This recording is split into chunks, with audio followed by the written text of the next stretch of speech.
Bible half hour. Everybody knows the aim. It's Friday the 4th of July, and even more important to the soul than going to Oasis tonight, if you are, is reading the Bible. And that's what we're going to do this morning. Why would you start the day without? That's the question. Where else would you draw perspective, balance, peace, conviction, than starting the day with God's perspective? So welcome in. We are in the book of Judges towards the end, and we're up against, or with, or for sometimes, a character called Samson. And he is about to have a little episode with a lady called Delilah.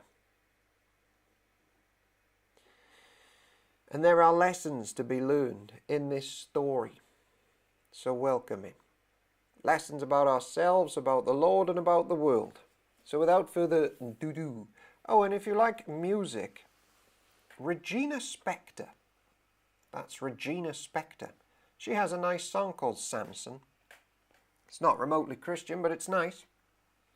So this day, may we think, speak and feel in the name of the Father, the Son, and the Holy Spirit. We sign the cross because he is the Lord of the cross. And God willing, on Sunday, I'm going to start a series on the cross for that very reason. At Park End, 11 a.m. So let's have a look what's going on. Where's the actual Bible? There it is. Good morning, all. Angela Elwood, and good morning, Chris Williams. So this is Judges, where are we? 16? Yep, we'll go from 4. Samson. Any questions you might have, put them in the chat, or defer them to the Bible group, the Park End WhatsApp community. You can join that. Sometime later, he fell in love with a woman in the valley of Sorek, whose name was Delilah. The rulers of the Philistines went to her and said, "See if you can lure him into showing you the secret of his great strength, and how we can overpower him so that we may tie him up and subdue him. Each of us will give you 1,100 shekels of silver." There's a lot of haranguing Samson's wives for information in the book of Judges. Seems to be a tactic. So Delilah said to Samson, "Tell me the secret of your great strength and how you can be tied up and subdued." Samson answered her, "If anyone ties me with 7 fresh bow strings that have not been dried, I'll become as weak as any other man." Then the rulers of the Philistines brought her 7 fresh bow strings that had not been dried, and she tied him with them. With men hidden in the room, she called to him, "Samson, the Philistines are upon you." But he snapped the bowstrings as easily as a piece of string snaps when it comes close to a flame. So the secret of his strength was not discovered. I guess she's doing this for money. 1,100 shekels of silver, 13 kilograms. What is up, Chris Henry? And Eric. Welcome in. Probably 12A certificate, today's content. So Delilah took new ropes and tied him with them. Oh, whoops. Number 10. Then Delilah said to Samson, "You have made a fool of me. You lied to me. Come now, tell me how you can be tied." He said, "If anyone ties me securely with new ropes that have never been used, I'll become as weak as any other man." So Delilah took new ropes and tied him with them. Then with men hidden in the room, she called to him, "Samson, the Philistines are upon you." But he snapped the ropes off his arms as if they were threads. Delilah then said to Samson, "All this time you have been making a fool of me and lying to me. Tell me how you can be tied." He replied, "If you weave the 7 braids of my head into the fabric on the loom and tighten it with the pin, I'll become as weak as any other man." So while he was sleeping, Delilah took the 7 braids of his head, wove them into the fabric and tightened it with the pin. And she called to him, "Samson, the Philistines are upon you." He awoke from his sleep and pulled up the pin and the loom with the fabric. Then she said to him, "How can you say, 'I love you,' when you won't confide in me?" Yeah. "This is the 3rd time you have made a fool of me and haven't told me the secret of your great strength." With such nagging, she prodded him day after day until he was sick to death of it.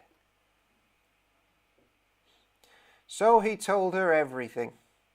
"No razor has ever been used on my head," he said, "because I have been a Nazarite, dedicated to God from my mother's womb. If my head were shaved, my strength would leave me, and I would become weak as any other man." When Delilah saw that he had told her everything, she sent word to the rulers of the Philistines, "Come back once more. He has told me everything." So the rulers of the Philistines returned with the silver in their hands after putting him to sleep on her lap. She called for someone to shave off the 7 braids of his hair, and so began to subdue him, and his strength left him. Then she called, "Samson, the Philistines are upon you." He woke from his sleep and thought, "I'll go out as before and shake myself free." But he did not know that the Lord had left him. Therein is a Bible study in and of itself. Then the Philistines seized him, gouged out his eyes, and took him down to Gaza. Binding him with bronze shackles, they set him to grinding corn in the prison. But the hair on his head began to grow again after it had been shaved. Now the rulers of the Philistines assembled to offer a great sacrifice to Dagon their god, and to celebrate, saying, "Our God has delivered Samson, our enemy, into our hands." Philistines are on the coast mainly. They were into worshipping fish, I think. Well, perhaps not worshipping fish, but certainly worshipping Dagon, which is like a fishy god with scales and stuff. Doesn't go well for him, actually, in the future. No spoilers. When the people saw him, they praised their God, saying, "Our God has delivered our enemy into our hands, the one who laid waste our land and multiplied our slain." While they were in high spirits, they shouted, "Bring out Samson to entertain us." So they called Samson out of the prison, and he performed for them. When they stood him among the pillars, Samson said to the servant who held his hand, "Put me where I can feel the pillars that support the temple, so that I may lean against them." Now the temple was crowded with men and women. All the rulers of the Philistines were there, and on the roof were about 3,000 men and women watching Samson perform. Then Samson prayed to the Lord, "Sovereign Lord, remember me. Please, God, strengthen me just once more, and let me with one blow get revenge on the Philistines for my 2 eyes." Then Samson reached towards the 2 central pillars on which the temple stood, bracing himself against them, his right hand on the one and his left on the other. Samson said, "Let me die with the Philistines." Then he pushed with all his might, And down came the temple on the rulers and all the people in it. Thus he killed many more when he died than while he lived.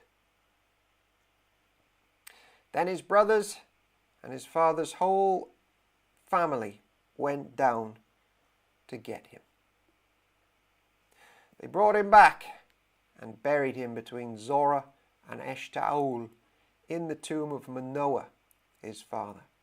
He had led Israel for 20 years.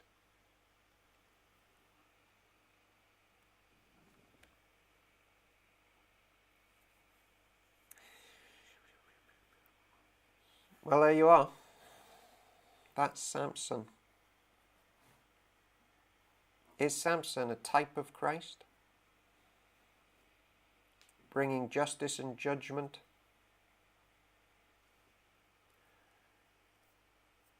A form of deliverance through death? A vessel of judgment against the enemies of Israel, for sure. Very flawed. Not always as dedicated as he should have been. Be interested to see what people make of Samson. He is listed as a righteous man elsewhere in the Bible.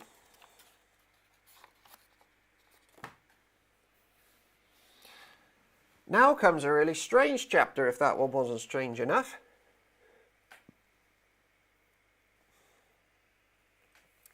Judges chapter 17.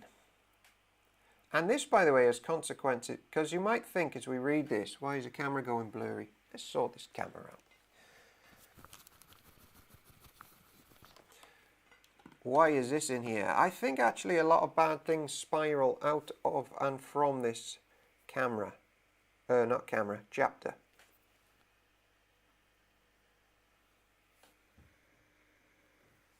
Whatever. Now a man named Micah from the hill country of Ephraim said to his mother, "The 1,100 shekels of silver that were taken from you, and about which I heard you utter a curse, I have that silver with me, I took it." Isn't that an interesting and strange start?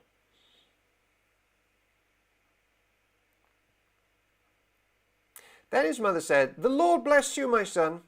When he returned the 1,100 shekels of silver to his mother, she said, "I solemnly consecrate my silver to the Lord for my son to make an image overlaid with silver. I will give it back to you."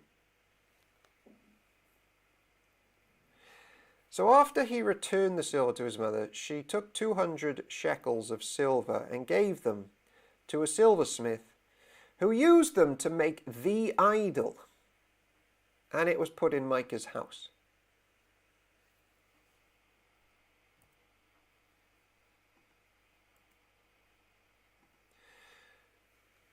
I mean, an easy application so far would be, what idols have we got in our house which sap our time and energy and replace God and his local church and blah, blah, blah. But it gets more complex. Now this man, Micah, had a shrine, and he made an ephod and some household gods and installed one of his sons as a priest. In those days, Israel had no king. Everyone did as they saw fit. No, that's not Delilah.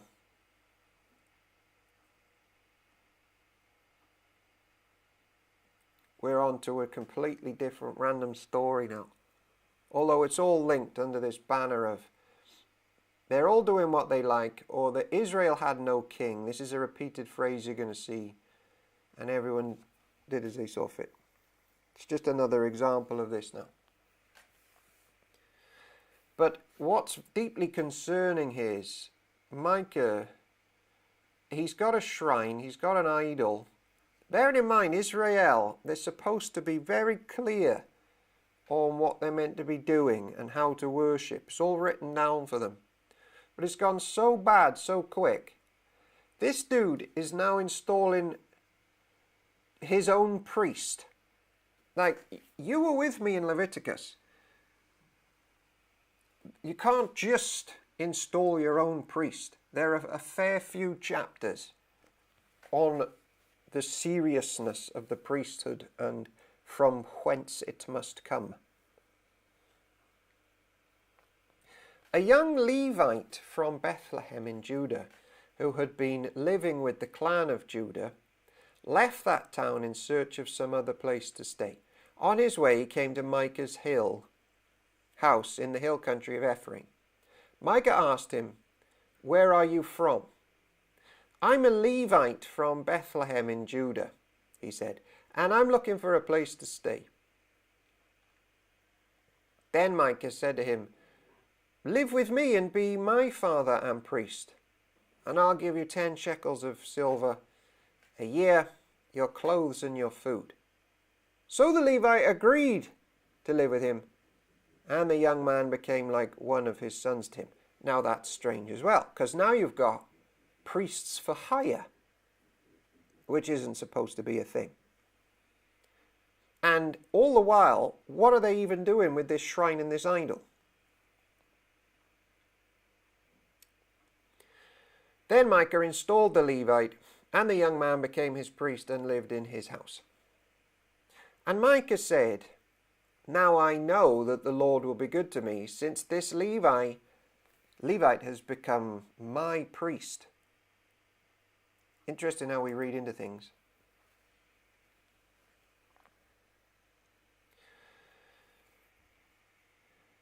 Here's that phrase again. I mean, the writer's trying to get this into our head, isn't it? They had no king, except they were meant to. A godly one. The angel, or at least one that remotely looks like him, acts like him. Hannah knows who the true king is. You're going to see that in a bit. But Judges 18, in those days Israel had no king, and in those days the tribe of the Danites was seeking a place of their own where they might settle. Danites, in my opinion, the worst of all the tribes. They never do anything good. Well, not really. Because they had not yet come into an inheritance among the tribes of Israel. So the Danites sent 5 of their leading men from Zorah to Eshtaol to spy out the land and explore it. These men represented all the Danites. They told them, "Go explore the land."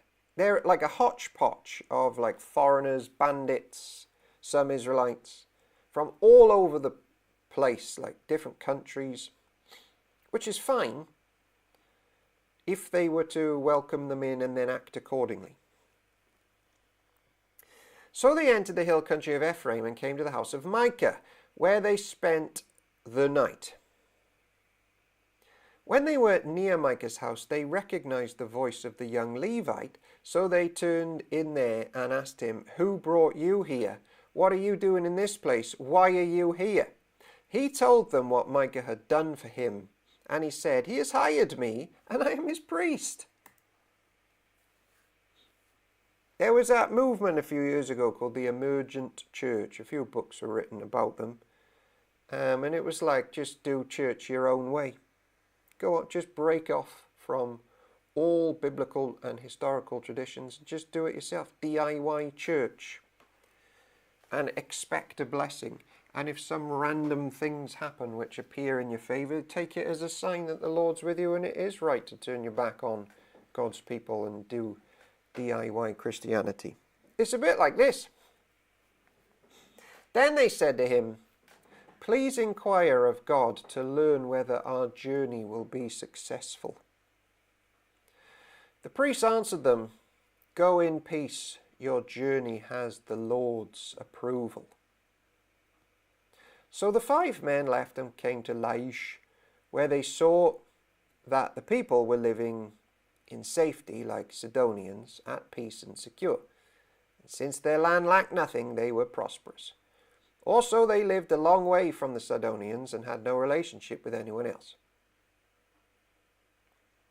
When they returned to Zorah and Eshtaol, their fellow Danites asked them, "How did you find things?" They answered, "Come on, let's attack them." We have seen the land and it is very good. Aren't you going to do something? Don't hesitate to go there and take it over. By the way, land allotment had already been given to these guys. A, they haven't taken it. B, they're looking for somewhere else. Check out the end of Joshua if you want to know where they're supposed to be. When you get there, you will find an unsuspecting people and a spacious land that God has put into your hands. A land that lacks nothing whatever. Then 600 men of the Danites, armed for battle, set out from Zorah and Eshtaol. On their way they set up camp near Kiriath Jearim in Judah. This is why the place west of Kiriath Jearim is called Mahanadan to this day. From there they went out onto the hill country of Ephraim and came to Micah's house. Then the 5 men who had spied out the land of Laish said to their fellow Danites, "Do you know that one of these houses has an ephod, some household gods, and an image overlaid with silver?" Now you can watch the shortbread episodes to see an ephod.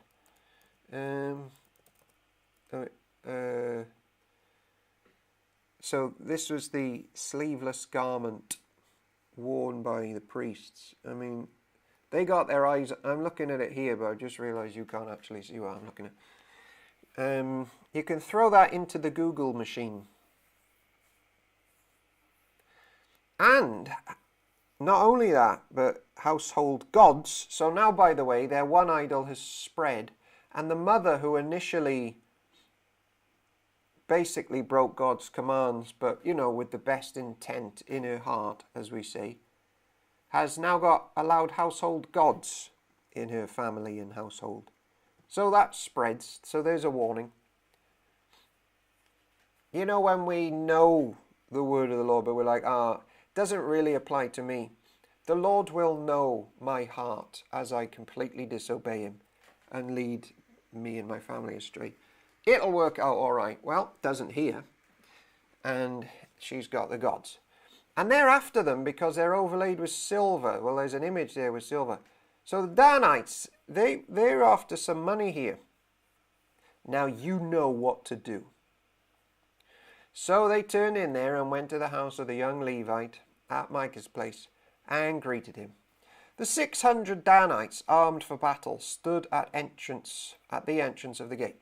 The 5 men who had spied out the land went inside and took the idol, the ephod, and the household gods, while the priest and the 600 armed men stood at the entrance of the gate. When the 5 men went into Micah's house and took the idol, the ephod, and the household gods, the priest said to him, "What are you doing?" They answered him, "Be quiet, don't say a word. Come with us and be our father and priest. Isn't it better that you serve a tribe and clan in Israel as priest rather than just one man's household?" I think they're fobbing him off while they're robbing him. I don't have a high view of the Danites. Neither does the book of Revelation. The priest was very pleased. He took the ephod, the household gods, and the idol and went along with the people. Putting their little children, their livestock, and the possessions in front of them, they turned away and left. What is up, Julie? When they had gone some distance from Micah's house, the men who lived near Micah were called together and overtook the Danites. As they shouted after them, the Danites turned and said to Micah, "What's the matter with you, that you called out your men to fight?" He replied, "You took the gods I made, and my priest, and went away." It's like a pet. "What else do I have? How can you ask what's the matter with you?" The Danites answered, "Don't argue with us, or some of the men may get angry and attack you. You and your family will lose your lives." So the Danites went their way, and Micah, seeing that they were too strong for him, turned round and went back home. Then they took what Micah had made, and his priest, and went on to Laish against a people at peace and secure. They attacked them with the sword and burned down their city. There was no one to rescue them because they lived a long way from Sidon and had no relationship with anyone else. The city was in a valley near Beth Rehob. The Danites rebuilt the city and settled there. They named it Dan, after their ancestor Dan, who was born to Israel, though the city used to be called Laish. There the Danites set up for themselves the idol, and Jonathan, son of Gershom, the son of Moses, and his sons were priests for the tribe of Dan until the time of the captivity of the land. They continued to use the idol Micah had made. All the time the house of God was in Shiloh. You have there a significant chapter because this is the fragmentation of worship. Instead of going to the right place with God's people, you also have incorrect settling. Boundaries matter to the Lord, geographical boundaries. And basically you have the beginnings of the fracturing and then the conquering of Israel, I think. Not exclusively from that story, but the idolatry, the mingling with pagans, the DIY stuff is really running through those two chapters, and I don't think there's much coming back from it. Because even when they get good kings in the future, when they finally get kings and they get some good ones, the good ones can't really turn back the rot. All in all, don't DIY it, everybody. Join a church and make sure the church teaches the Bible and follow the Bible. Don't let your feelings go above the Bible. Let the Bible go above your feelings and your ideas of God's leadings in your life. And He won't ever lead you to contradict the Bible. The Holy Spirit wouldn't do that. Judges chapter 19. In those days, Israel had no king. Now a Levite who lived in a remote area in the hill country of Ephraim took a concubine from Bethlehem in Judah. Well, that's a bad start again, isn't it? But she was unfaithful to him. She left him and went back to her parents' home in Bethlehem, Judah. After she had been there for 4 months, her husband went to her to persuade her to return. He had with him his servant and 2 donkeys. She took him into her parents' home, and when her father saw him, he gladly welcomed him. His father-in-law, the woman's father, prevailed on him to stay, so he remained with him 3 days, eating and drinking and sleeping there. On the 4th day they got up early, and he prepared to leave, but the woman's father said to his son-in-law, "Refresh yourself with something to eat, then you can go." So the 2 of them sat down to eat and drink together. Afterwards the woman's father said, "Please stay tonight and enjoy yourself." And when the man got up to go, the father-in-law persuaded him, so he stayed there that night. On the morning of the 5th day, when he rose to go, the woman's father said, "Refresh yourself, wait till afternoon." So the 2 of them ate together. Then when the man with his concubine and his servant got up to leave, his father-in-law, the woman's father, said, "Look, now it's almost evening. Spend the night here. The day is nearly over. Stay and enjoy yourself. Early tomorrow morning you can get up and be on your way home." But unwilling to stay another night, the man left and went towards Jebus, that is Jerusalem, with his 2 saddled donkeys and his concubine. When they were near Jebus, and the day was almost gone, the servant said to his master, "Come, let's stop at this city of the Jebusites and spend the night." His master replied, "No, we won't go into any city whose people are not Israelites. We will go on to Gibeah." He added, "Come, let's try to reach Gibeah or Ramah and spend the night in one of those places." So they went on, and the sun set as they neared Gibeah in Benjamin. There they stopped to spend the night. They went in and sat in the city square, but no one took them in for the night. That evening, an old man from the hill country of Ephraim, who was living in Gibeah, the inhabitants of the place were Benjaminites, came in from his work in the fields. When he looked and saw the traveller in the city square, the old man asked him, "Where are you going? Where did you come from?" and I'm going to read to the end. He answered, "We are on our way from Bethlehem in Judah to a remote area in the hill country of Ephraim, where I live. I have been to Bethlehem in Judah, and now I am going to the house of the Lord. No one has taken me in for the night. We have both straw and fodder for our donkeys, and bread and wine for ourselves, your servants. Me, the woman, and the young man with us. We don't need anything." "You are welcome at my house," the old man said. "Let me supply whatever you need. Only don't spend the night in the square."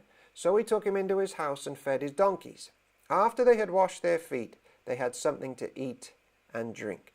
While they were enjoying themselves, some of the wicked men of the city surrounded the house. Pounding on the door, they shouted to the old man who owned the house, "Bring out the man who came to your house so we can have relationships with him." The owner of the house went outside and said to them, "No, my friends, don't be so vile. Since this man is my guest, don't do this outrageous thing. Look, here is my virgin daughter and his concubine. I will bring them out to you now, and you can use them and do to them whatever you wish. But as for this man, don't do such an outrageous thing." I know that the layers of offense here are now many, everybody. But the men would not listen to him, so the man took his concubine and set her outside to them, and they raped her and abused her throughout the night, and at dawn they let her go. At daybreak the woman went back to the house where her master was staying, fell down at the door, and lay there until daylight. When her master got up in the morning and opened the door of the house and stepped out to continue on his way, there lay his concubine, fallen in the doorway of the house, with her hands on the threshold. He said to her, "Get up, let's go," but there was no answer. Then the man put her on his donkey, and they set out for home.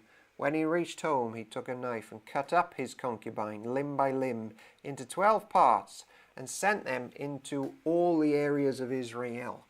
Everyone who saw it was saying to one another, "Such a thing has never been seen or done, not since the day the Israelites came up out of Egypt. Just imagine. We must do something. So speak up." And we close today 2 minutes late with a great reminder that humanity is completely and utterly broken, full of sin, worthy of hell and judgment for the way that we treat each other. And Jesus Christ is not like that, and we can go to him for help in this broken world. So in the name of the Father, the Son, and the Holy Spirit, amen. God willing, we'll be back here. Oh, no, wait, I'm in a conference. Monday, Tuesday, and Wednesday. Drat, it's going to be Friday. I'll put a note out on the announcements. Sorry, everybody. See you Sunday.